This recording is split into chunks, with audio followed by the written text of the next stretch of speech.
السلام علیکم سامعین اور ناظرین، میں ہوں آپ کی اپنی سیدہ فاطمہ رضوی۔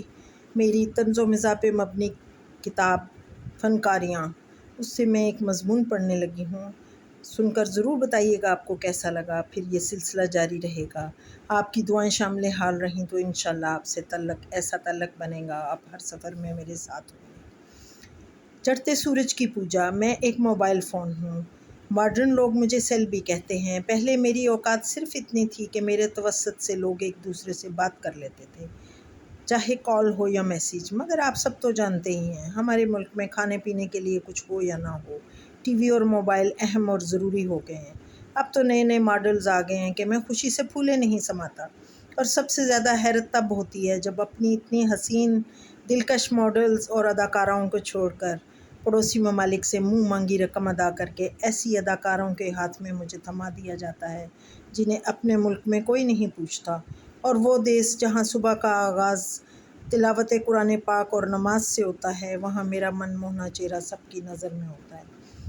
اور تو اور مجھے ان نیٹ ورک کمپنیوں پہ بے حد افسوس ہے جنہوں نے کال اور میسیجز تقریباً فری کر دیے ہیں۔ آپ کبھی صبح کے وقت پارک میں دیکھیں، اسکول وین چلاتے ہوئے ڈرائیورز کو دیکھیں، سڑکوں پہ صفائی کرتے ہوئے خاکروب کو دیکھیں، گھروں میں کام کرتی ماسیوں کو، کالج یونیورسٹی جاتی نازک اندام حسین دلکش حسیناؤں کو دیکھیں تو یقین آئے گا کہ مجھ بن ان کی زندگی کتنی ادھوری ہے۔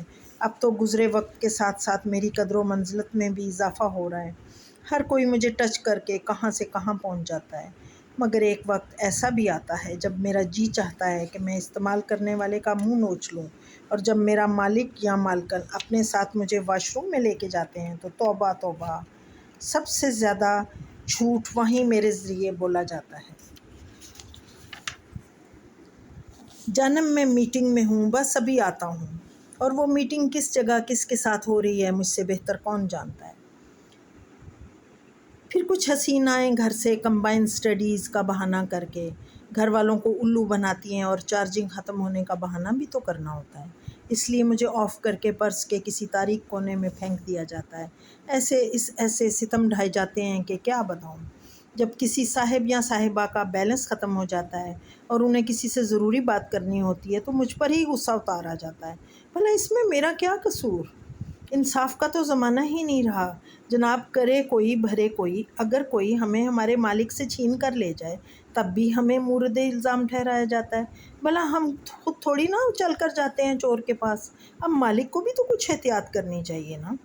گاڑی میں سفر میں میری نمائش کی کیا ضرورت ہے، مگر آج کا دور ہی نمود و نمائش کا ہے۔ بہت ہنسی آتی ہے جب کوئی میرے ذریعے یہ کہتا ہے کہ وہ کالج یونیورسٹی میں یا آفس میں جی چاہتا ہے کہ کوئی آٹومیٹک سسٹم اور تصویر بنا کر بھیج دوں تاکہ دودھ کا دودھ اور پانی کا پانی ہو جائے۔ مجبوراً غصہ پینا پڑتا ہے۔ اب آپ ہی بتائیے میں کس کس کا راز پوشیدہ رکھوں؟ مجھ پر تو بیمار ہونے کے کئی الزامات لگائے جاتے ہیں، مگر میں نے تو کبھی نہیں کہا کہ میرے ذریعے جانے والا آئی لو یو کا میسیج کتنے عاشقوں یا حسیناؤں کو بیک وقت بھیجا گیا ہے۔